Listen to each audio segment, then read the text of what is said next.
YSR Congress party పెట్టినప్పటి నుంచి ఓడిపోతున్నటువంటి నియోజకవర్గాలు అక్కడ రామ్మోహన్ రావు ఎర్రనాయుడు గారి అబ్బాయి రామ్మోహన్ రావు నియోజకవర్గం ఒకటి, విజయవాడ, గుంటూరు. విజయవాడలో ఈ దఫా కేసినేని నాని వచ్చేశారు కాబట్టి వైసీపీకి ఒక మంచి అభ్యర్థి దొరికినట్టయింది.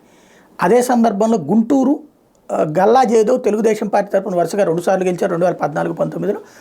ఆయన ఈ దఫా పోటీ చెయ్యనని చెప్తున్నటువంటి నేపథ్యంలో తెలుగుదేశం పార్టీ ఒకవైపున కసరత్తు చేస్తుంటే వైఎస్ఆర్ కాంగ్రెస్ పార్టీ అక్కడి నుంచి ఎవరిని పెడుతుంది?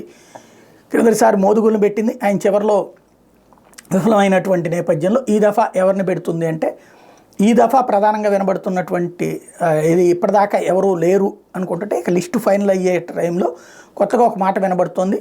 ఉమ్మారెడ్డి వెంకటేశ్వర్లు ఎవరైతే తెలుగుదేశం పార్టీలో సీనియర్ మోస్ట్ నాయకుడు, ఆ తర్వాత వైఎస్ఆర్ కాంగ్రెస్ పార్టీకి వచ్చి లాస్ట్ ట్రిప్ మేనిఫెస్టో కమిటీ కూడా ఆయనే, ఉమ్మారెడ్డి వెంకటేశ్వర్లు గారి కుటుంబానికి సంబంధించినటువంటి వ్యక్తిని పెడుతున్నారు అన్నటువంటి మేనలుడో సంథింగ్ ఉమ్మారెడ్డి వెంకటేశ్వర్లు గారి బంధువుని పెడుతున్నారు అన్నటువంటి మాట వినబడుతుంది తాజాగా.